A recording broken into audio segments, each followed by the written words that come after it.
oyen, por favor, manden mensajes. Comenzamos entonces este nuevo tema. En la tarde de hoy vamos a estar estudiando acerca de las dudas que han surgido en el transcurso del tema y tenemos como invitada especial a nuestro amigo José Luis Blanco, que nos va a ayudar con algunas preguntas o incógnitas que hemos tenido en el tema. Hola, buenas tardes. Un gusto estar con ustedes en esta tarde. Sí, bueno, gracias a Dios hemos estado aprendiendo un poco más sobre la palabra de Dios, hemos estado aprendiendo sobre los temas que deberíamos aprender por medio de la palabra de Dios. Hay temas a veces que no son fáciles de comprender o fáciles de entender de la palabra de Dios y por ello a veces necesitamos que por medio del Espíritu Santo nosotros vamos a ser guiados. Y como preguntas siempre han surgido de la importancia de la Biblia. Si la Biblia es ese libro, ¿por qué dice que por qué se dice que la Biblia está por encima de cualquier libro?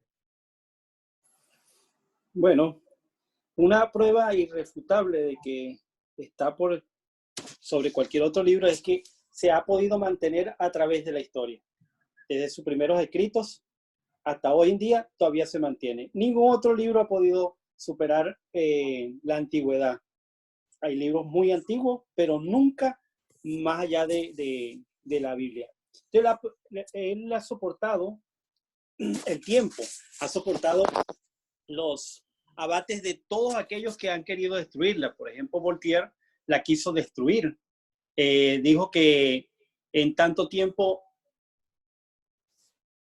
él consideraba que no iba a haber ni una sola Biblia y si la había, en algún museo iba a quedar. Pero unos cuantos años después que él murió, la Sociedad Bíblica de Londres compró su casa y allí instaló la primera sociedad bíblica. Y en la imprenta donde él imprimía todos esos panfletos que hablaba de la no creencia en Dios, del ateísmo, de todo lo contrario a la palabra de Dios, allí con esa misma imprenta se imprimieron Biblias que circularon a todo el mundo conocido en ese entonces. Y hoy podemos conseguir la Biblia en diferentes partes del mundo, en los diferentes idiomas, en diferentes dialectos. Ha soportado todo eso. Y como estudiamos en los estudios, los primeros estudios de este curso, conseguimos que la Biblia, el cumplimiento de las profecías bíblicas han demostrado eso. La arqueología demuestra que los escritos bíblicos son veraces. Así que todo eso demuestra que la Biblia está por encima de cualquier otro libro. Ya, al estar definida como por encima de cualquier libro, ¿cómo nosotros podemos, por qué en realidad este libro tan sagrado puede estar por encima de cualquier otro libro?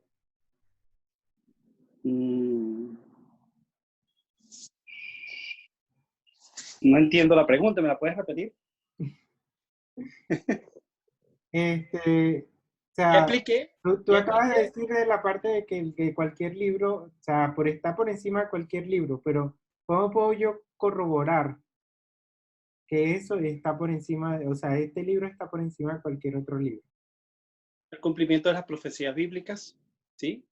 La transformación de las personas por el estudio de ellas, ¿sí? Eso nos muestra de que la Biblia tiene un poder que trasciende lo que otros libros pueden hacer. Por ejemplo, un libro que habla de romanticismo puede mover, puede hacer llorar a las personas, pero la Biblia no solamente te puede hacer llorar, sino te puede hacer reír y darte gozo y alegría.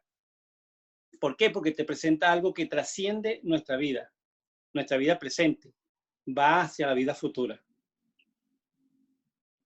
No sé si con eso responde la la pregunta. Sí. Eh, Básicamente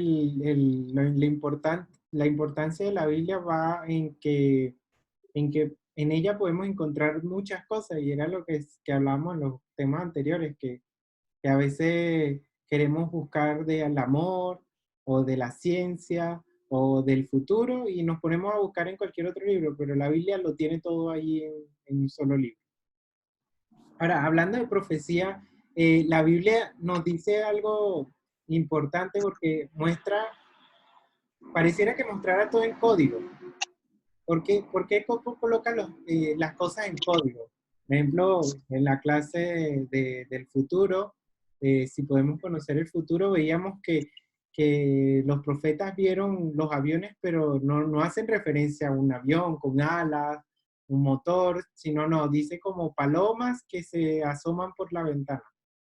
No hace Claro, referencia a eso. la escritura siempre se adapta a los tiempos.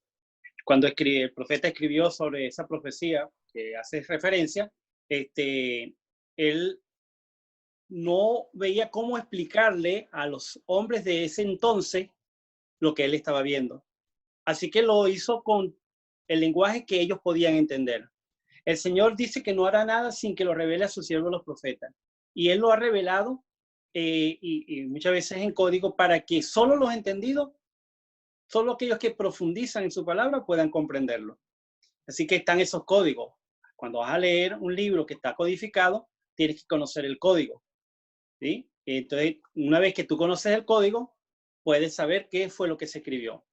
Un ejemplo, antes que pudieran descubrir qué era lo que significaban los jeroglíficos que tenía la literatura egipcia de la antigüedad, nadie podía entender lo que estaba escrito allí. Pero una vez que se consiguió el código, pudieron interpretar qué era lo que decían esos escritos. Igual la Biblia tiene una serie de codificaciones que una vez que uno sabe cuáles son los significados de los códigos, puede interpretarla mejor. Pero ¿quién lo va a poder? Como dice la misma Biblia, los entendidos entenderán. ¿Sí? Entonces, por eso está escrito en código. Y está escrito adaptado a los diferentes momentos en que se escribieron las palabras de Dios. Cuando hace referencia a los entendidos, ¿a qué hace referencia?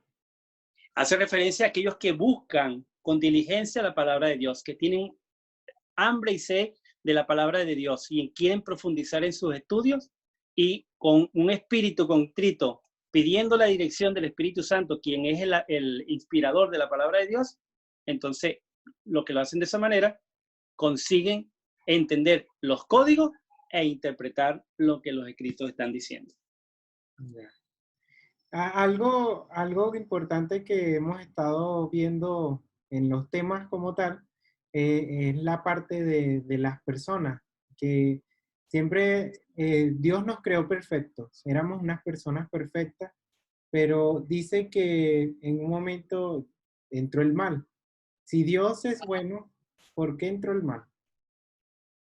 ¿O cómo se originó? ¿Por qué se originó el mal si Dios es bueno? El origen del mal es un misterio. Hablábamos antes de que el Señor revela sus secretos a los siervos de los profetas, pero hay cosas que no están reveladas. Y una de esas cosas es cómo se originó el mal. Sencillamente sabemos que el enemigo de las almas tuvo envidia, tuvo celo del Hijo de Dios y quiso ser semejante al Altísimo. Eso en su corazón se comenzó a gestar y produjo el mal, ¿sí? Y el mal lo que trajo fue infelicidad, porque ¿qué ocurrió una vez que entró el pecado en el universo? Hubo una rebelión.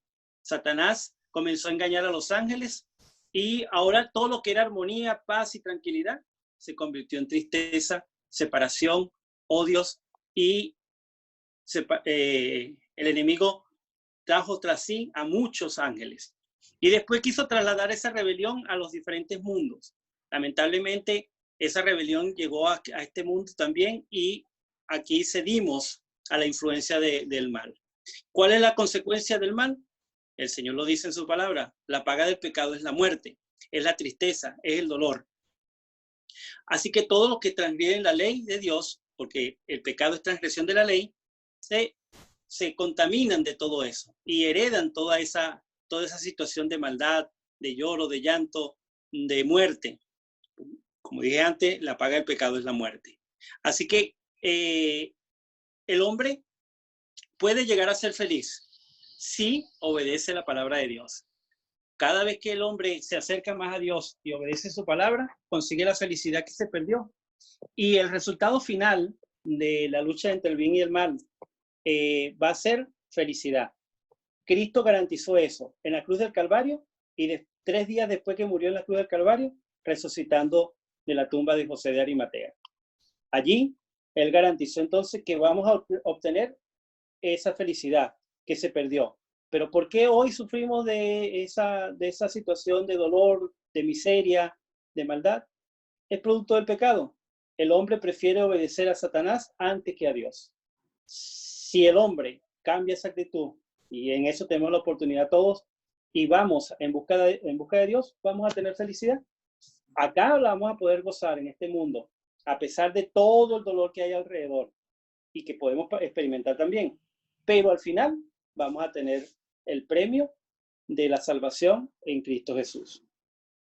Sí, es que básicamente eso es lo que la Biblia siempre está demostrando. Algo que es interesante es la parte de la fe. En muchas de las causas por las que la situación actual está es con relación al tema de la fe. Pero quería ver si hay algún participante que tenga otra pregunta, además de la que hemos estado analizando. Sí, no, hasta ahorita tenemos un participante, pero no se ha podido ¿Está tímido? ¿Está tímido? no se ha podido conectar bien. Ya.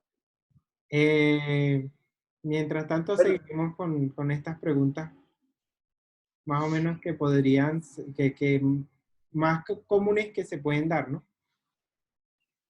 Ahora, ¿cuál es la diferencia entre fe y presunción? ¿Cómo definiría eso? Porque dice la fe es la certeza de lo que se espera, la convicción de lo que no se ve, dice la Biblia. Pero veíamos en el tema que existe otra definición para fe. cuando la fe se sustenta en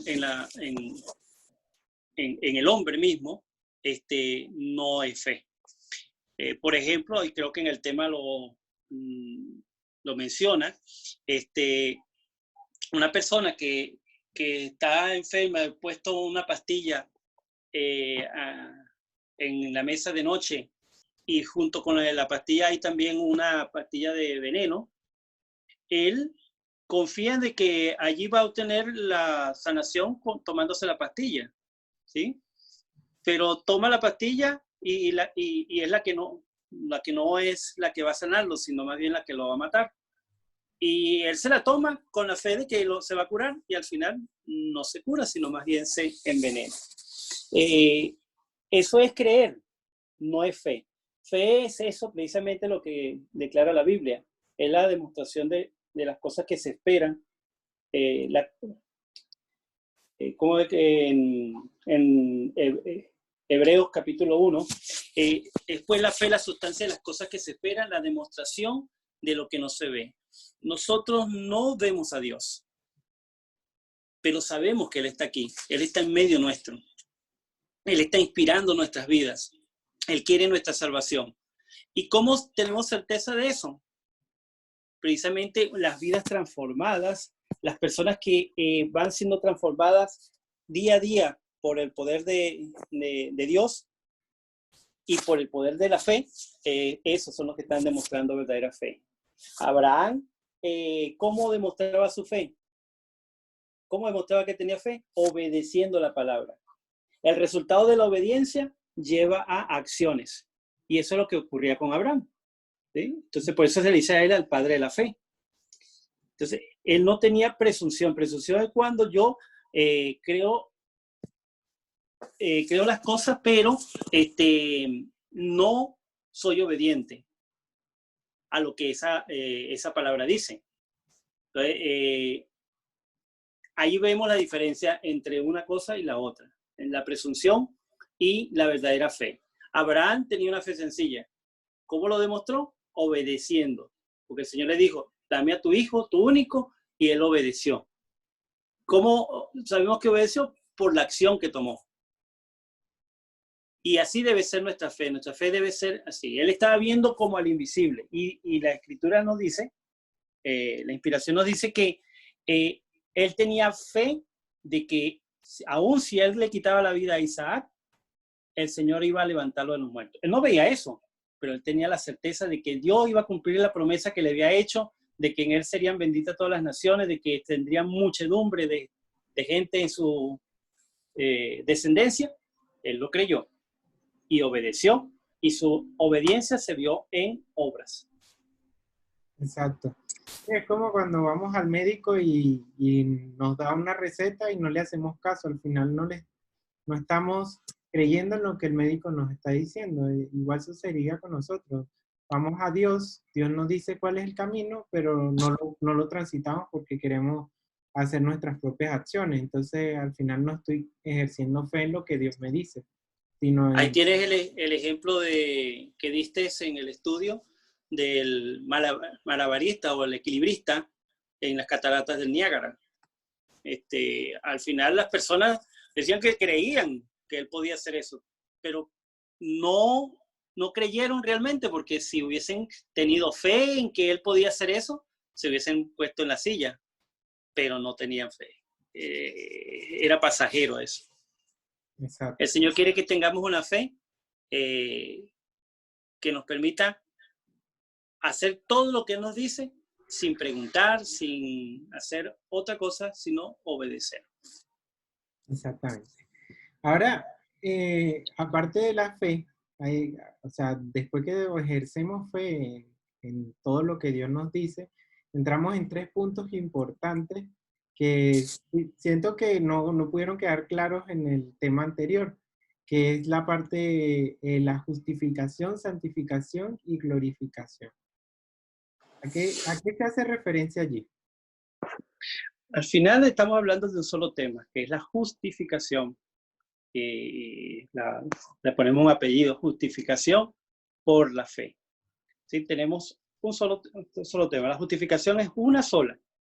¿Qué persigue la justificación? Que nosotros lleguemos a alcanzar la salvación y la vida eterna. Eso es lo que persigue la justificación. ¿Por qué? La palabra justificación es que se nos declara justo. ¿Justo por qué? Porque estábamos condenados. En un juicio, a una persona se le lleva a ese juicio y se le declara culpable o inocente. ¿Sí?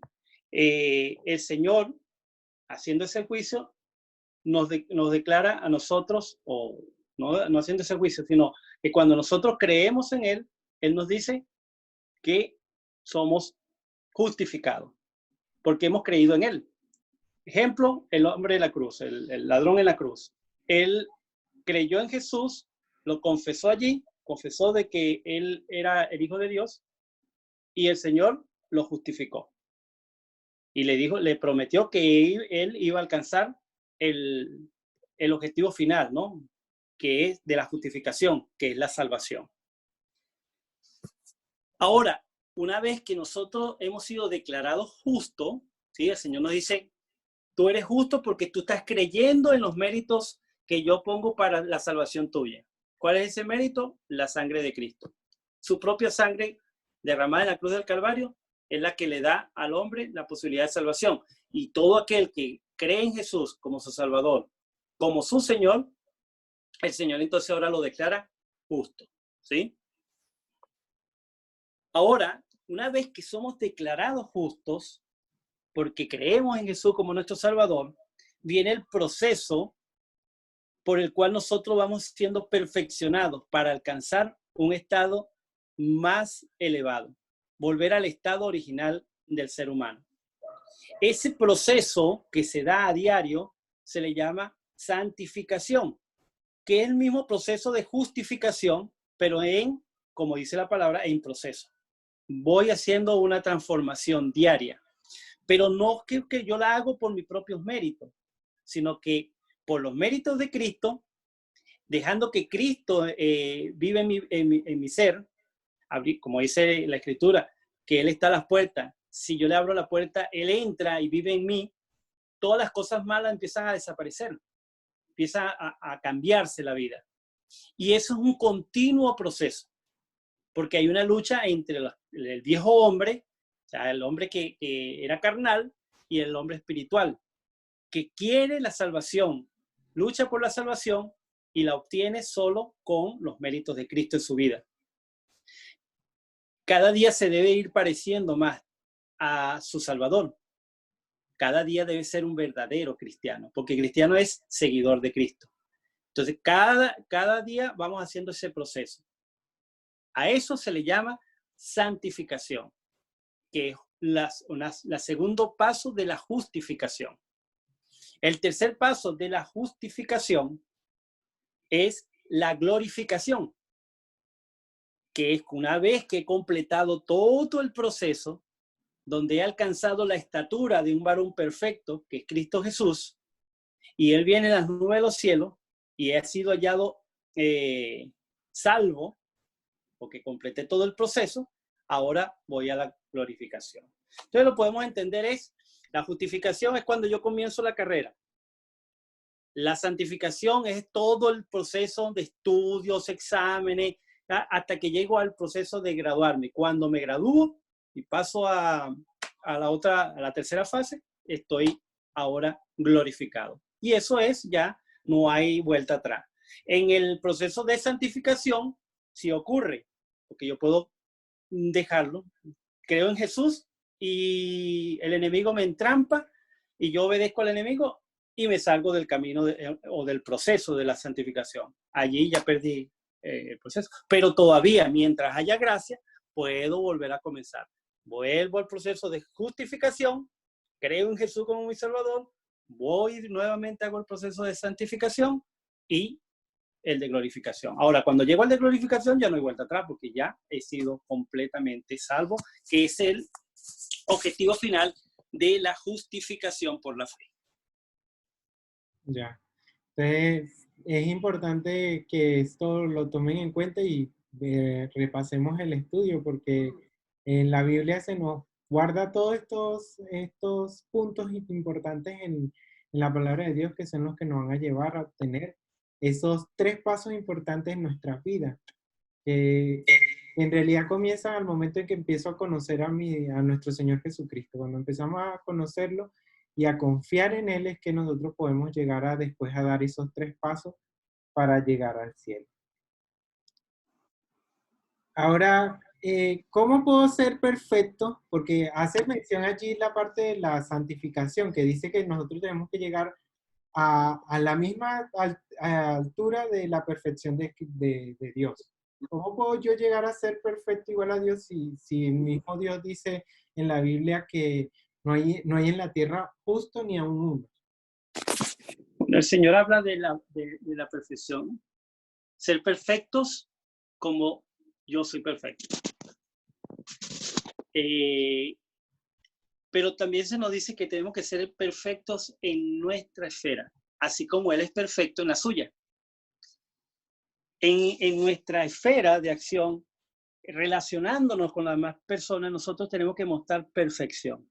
¿Cómo alcanzamos esa perfección? Obedeciendo la palabra de Dios, obedeciendo sus mandamientos.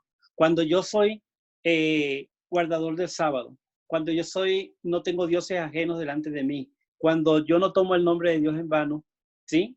Estoy siendo perfecto en mi esfera. ¿Por qué en mi esfera? Porque no puedo lograr esa observancia plena de la ley de Dios si Cristo no está en mí. La única manera de que yo pueda alcanzar esa perfección es mientras voy dando ese proceso de santificación que mencionamos antes. Si cada día yo voy creciendo en ese proceso sin desviarme a la derecha o a la izquierda, ¿sí? Yo estoy alcanzando cada día un estado de mayor perfección en mi esfera. No perfecto como es Dios, ¿sí? Pero voy procurando eso hasta alcanzar el objetivo final. Entonces, eso es lo que pide el Señor de nosotros. no nos tenemos que afanar en ser perfectos como Él es perfecto ya en los cielos. Tenemos que afanarnos por cada día ser perfectos en este mundo en que nos rodeamos. ¿Cómo alcanzó eso? Siendo obediente a la palabra de Dios, siendo obediente a sus mandamientos, y el resultado de esa obediencia se va a mostrar en las acciones que yo hago.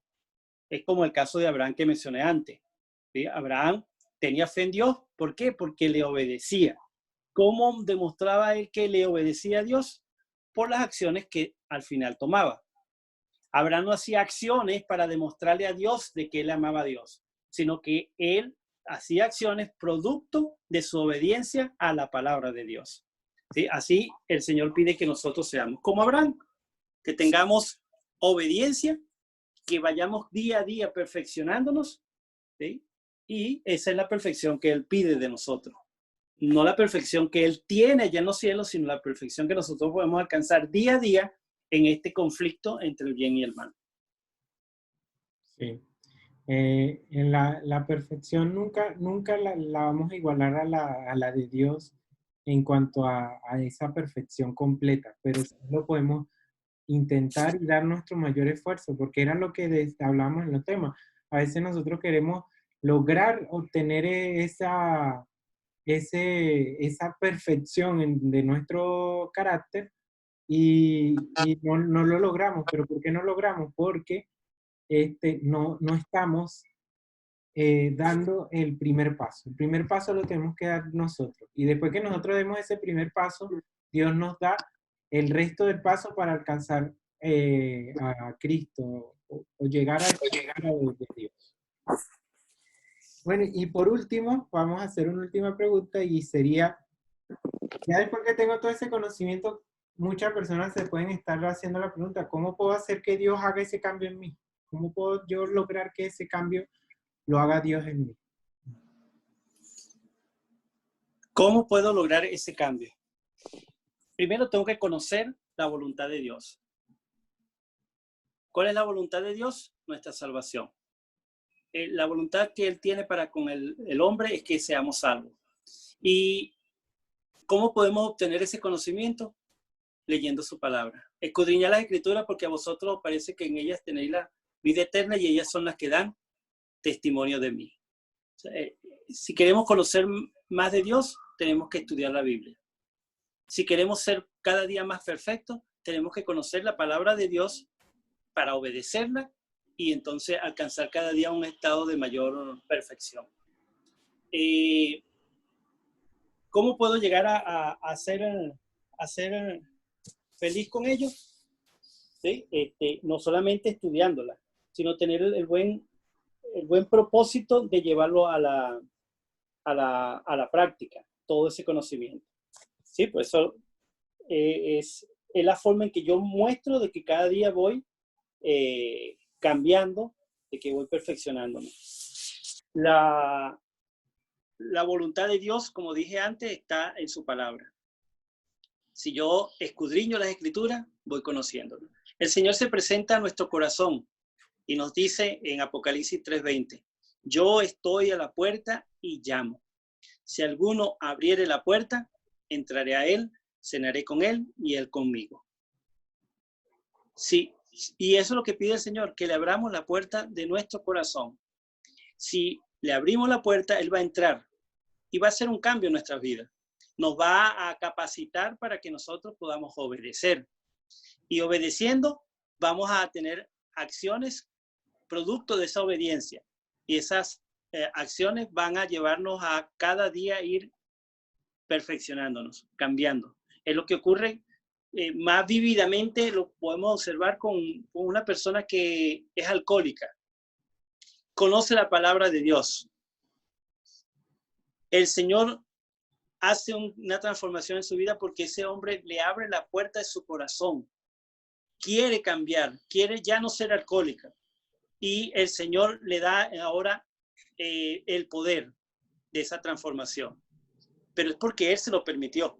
Si le permitimos al Señor que esté en nuestras vidas, si le permitimos al Señor que more en nuestro corazón, Él va a hacer ese proceso de transformación. Y al final vamos a ser felices en esta tierra y vamos a ser felices en el más allá, allá en ese mundo que Él está preparando para nosotros y que pronto ha de darnos cuando se manifieste en las nubes de los cielos. Eso es lo que nos lleva al conocimiento de la palabra de Dios. Por eso es lo importante, estudiar la palabra para conocer más de Dios. Cuando conocemos a Dios, tomamos su palabra y la queremos obedecer. Y todo eso se produce porque Él está en nuestras vidas. Pero Él quiere estar en nuestra vida de una manera voluntaria. Si no le abrimos la puerta del corazón, Él no nos va a obligar. Así que la invitación es que podamos abrir la puerta de nuestro corazón a Jesús y que Él pueda hacer esa transformación y completar en nosotros ese proceso de santificación para alcanzar la glorificación, la vida eterna y la felicidad eterna.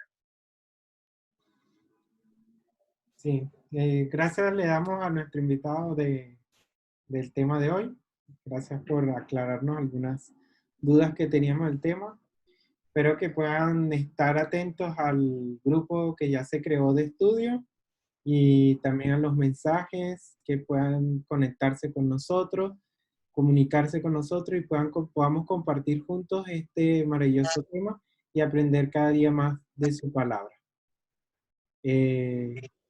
Bueno, que Dios le pueda bendecir, que puedan continuar con estos estudios y día a día entregarse más a Dios, poner su vida en las manos del Creador y el Salvador para que puedan alcanzar la felicidad y en especial manera la vida eterna. Dios les bendiga ricamente. Amén. Vamos a tener un momento de oración y le vamos a pedir a nuestro amigo José Luis que nos las dirija. Dios bendito, te agradecemos por tus bendiciones. Te agradecemos porque tú permites que se puedan realizar estos estudios utilizando estos medios de comunicación, este proceso tecnológico que tú le has dado a la sabiduría al hombre para tenerlo, que pueda llegar la difusión de tu palabra a los corazones y tu palabra pueda hacer esa transformación en las vidas de los seres humanos, cada uno de nosotros, y poder ser transformado a imagen de nuestro amado Salvador y alcanzar al final la salvación y vida eterna. Te pedimos perdón por lo que no hayamos hecho conforme a tu voluntad y por favor, Señor, condúcenos de tu mano y llévanos al puerto seguro de eterna salvación. Bendiga al joven Leobal, tú lo ayudes en este buen propósito y así cada uno de los participantes puedan recibir tu bendición. Son súplicas que elevamos sin méritos en nosotros, pero sí en Cristo Jesús, nuestro Salvador. Amén.